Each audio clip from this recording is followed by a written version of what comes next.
Assalamualaikum warahmatullahi wabarakatuh. Perkenalkan, nama saya Syifa Salsabila dengan nomor induk mahasiswa yaitu 2892250004 dari Prodi Manajemen Universitas Pancasakti Bekasi Kampus B dengan dosen pengampu yaitu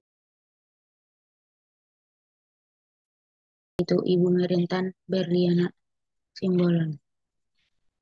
Di video kali ini yaitu tugas UTS tentang soal pertama yaitu menganalisis transaksi. Dari penjabarannya yaitu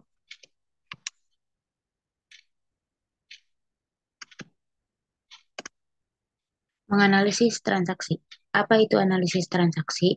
Analisis transaksi adalah kegiatan untuk mengumpulkan data dari berbagai transaksi, seperti pemasukan, pengeluaran, biaya operasional, pajak, hingga pembelian aset. Analisis transaksi merupakan langkah pertama dalam proses akuntansi. Dengan melakukan analisis pada setiap transaksi yang memengaruhi bisnis, saat menganalisis setiap peristiwa ekonomi, manajer keuangan akan mempelajari bagaimana hal itu mempengaruhi persamaan akuntansi yang harus tetap seimbang setelah melakukan pencatatan setiap transaksi. Manfaat analisis transaksi. Beberapa manfaat yang bisa didapatkan oleh perusahaan dengan melakukan analisis transaksi diantaranya adalah: satu, mengetahui posisi keuangan periode tertentu. Yang kedua, yaitu menentukan kelemahan perusahaan pada divisi tertentu. Yang ketiga, yaitu menentukan kelebihan dan keunggulan komparatif yang dimiliki perusahaan. Yang keempat, yaitu memutuskan langkah dan kebijakan.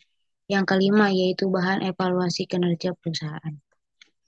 Contoh langkah-langkah analisis transaksi yang ada di perusahaan, yaitu yang pertama, menentukan jenis akun. Yang kedua, yaitu terapkan akun debit dan kredit pada akun. Yang ketiga, catat transaksi dalam jurnal. Jenis-jenis transaksi keuangan. Jenis transaksi keuangan ada tiga antara lain, yaitu jenis transaksi akuntansi berdasarkan hubungan kelembagaan. Yang kedua, yaitu jenis transaksi akuntansi berdasarkan metode pembayaran. Yang ketiga, jenis transaksi akuntansi berdasarkan tujuan.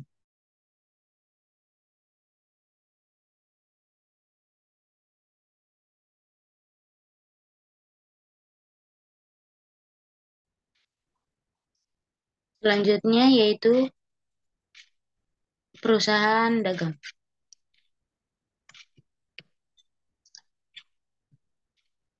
Di video kali ini yaitu akan membahas tentang akuntansi untuk perusahaan dagang.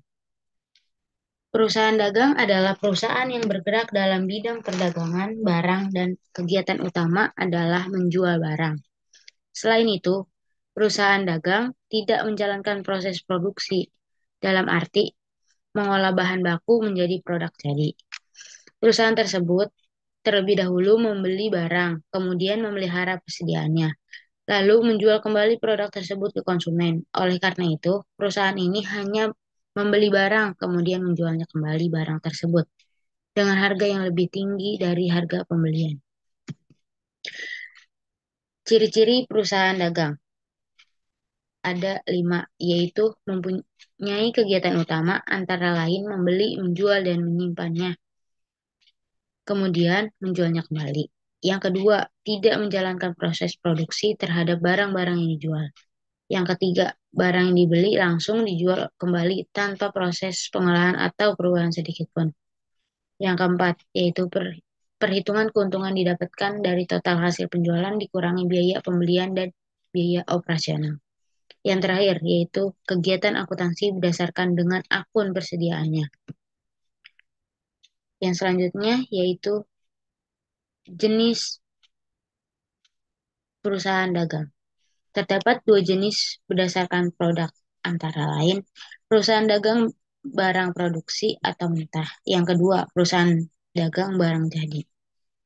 Perusahaan dagang barang produksi atau mentah, jenis perusahaan ini yaitu menjual produk berupa barang baku. Kemudian pembeli akan mengolah kembali menjadi produk jadi. Contoh, Barang yang dijual adalah kayu yang digunakan untuk membuat kertas, kulit sapi untuk dibuat tas, sepatu, dan sebagainya.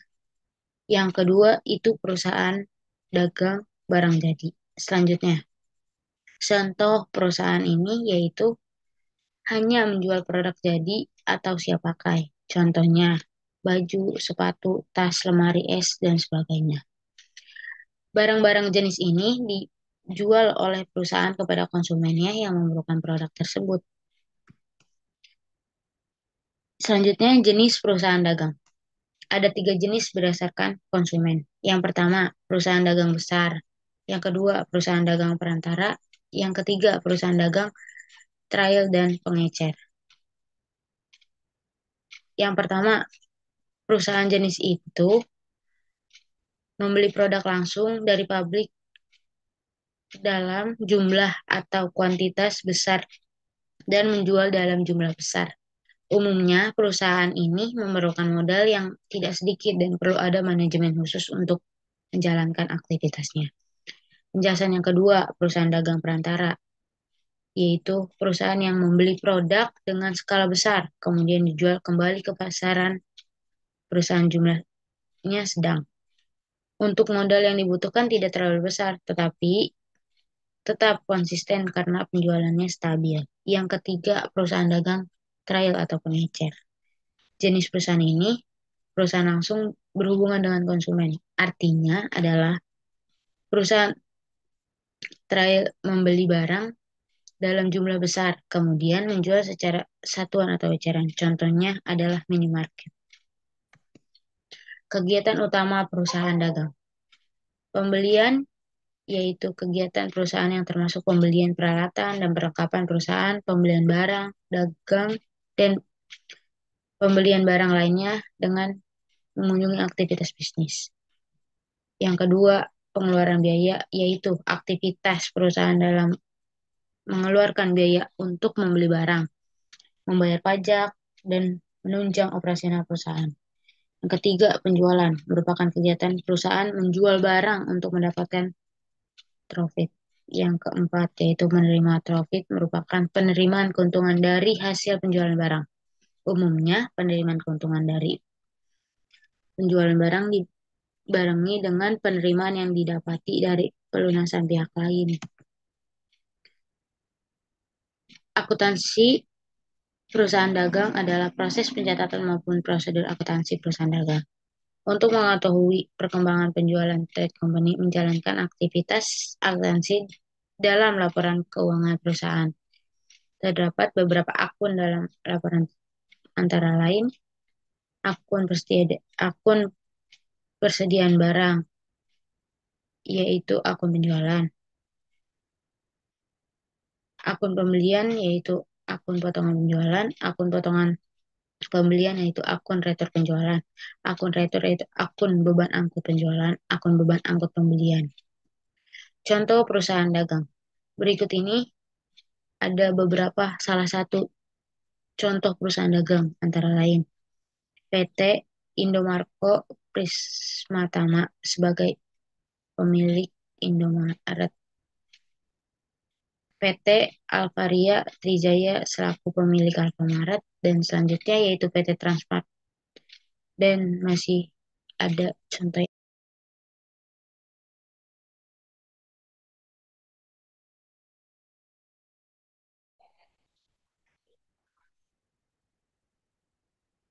Di video kali ini yaitu buatlah ayat jurnal untuk transaksi di bawah ini dan jelaskan di video. Kantor Akuntan Alan dimiliki dan dikelola oleh Tuan A. Gedung dan peralatan kantor yang digunakan adalah sewaan karena sedang menunggu perluasan. Aset dan kewajiban perusahaan per 1 November 2020 adalah sebagai berikut. Kasnya yaitu sebesar 170.200.000 rupiah. Piutang usahanya sebesar 190 juta. Perlengkapannya yaitu sebesar 20.750.000 rupiah. Tanahnya yaitu sebesar 30 juta. Utang usahanya sebesar 64.200.000. Transaksi bisnis selama bulan November dirangkum sebagai berikut.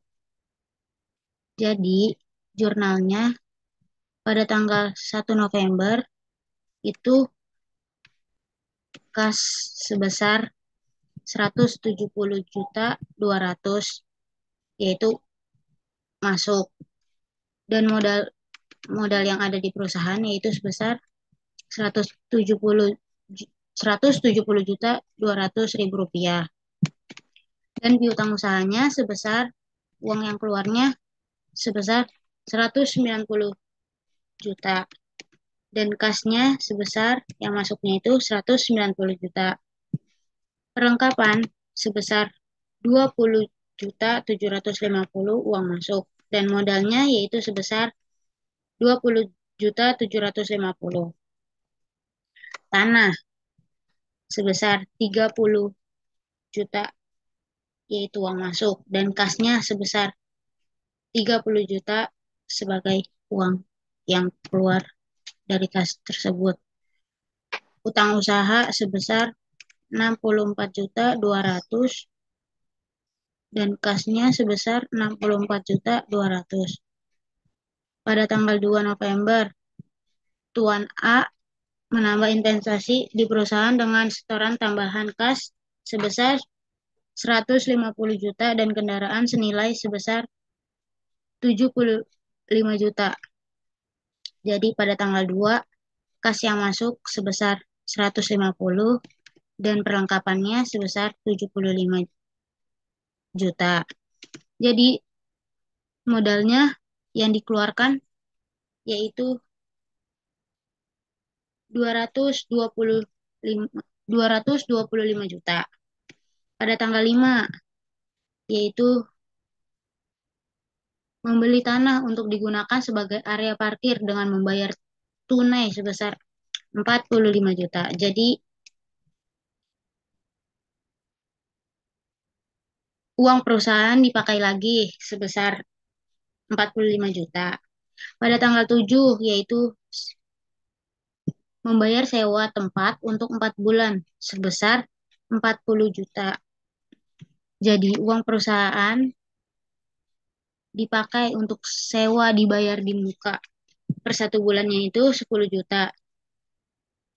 Dan perusahaan menyewanya itu selama 4 bulan. Jadi 40 40 juta per 4 bulan. Berarti 1 bulannya itu 10 juta. Uang yang uang kas perusahaan yaitu keluar lagi sebesar 40 juta. Pada tanggal 8 November menerima pendapatan atas jasa yang diberikan sebesar 70 juta. Jadi kasnya masuk lagi sebesar 70 juta. Jadi pendapatan jasanya keluar sebesar 70 juta juga. Pada tanggal 10 November membayar kreditor untuk melunasi utang usaha sebesar 25 juta.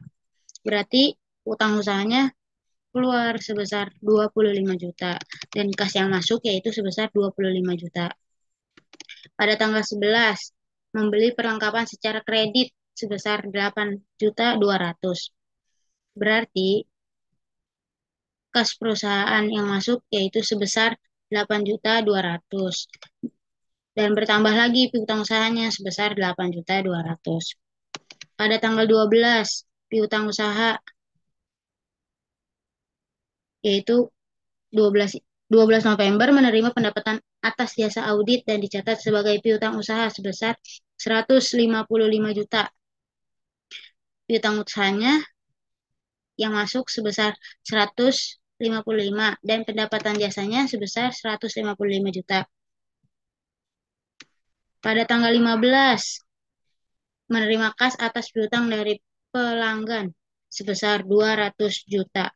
Jadi kas yang masuk di perusahaannya itu sebesar 200 juta dan piutang usahanya sebesar 200 juta. Pada tanggal 20 yaitu menerima tagihan bulanan untuk beban bulan November dibayarkan tanggal 10 Desember sebesar 16.380. Karena dibayarkan pada tanggal 10 November, jadi tidak dicatat di akun jurnalnya. Tanggal 26 November yaitu membayar biaya berikut ini. Ada biaya gaji, biaya utilitas, dan biaya lainnya. Biaya gajinya sebesar 80 juta dan biaya utilitasnya sebesar 11 juta 575 dan biaya lainnya sebesar 2 juta. Jadi, kas yang keluar per bulan November dari tanggal 1 sampai tanggal 26 sebesar 93 juta 575 dan total uang perusahaan yang masuk dan keluar yaitu sebesar 1,3 total uang yang masuk perusahaan yaitu sebesar 1,336 juta 925 ribu rupiah. Itu uang yang masuk dan keluar. Sekian presentasi dari saya tentang akun jurnal tanggal per tanggal 1 sampai tanggal 26 November 2020. Mohon maaf apabila salah. Wabillahi taufiq wal hidayah. Wassalamualaikum warahmatullahi wabarakatuh.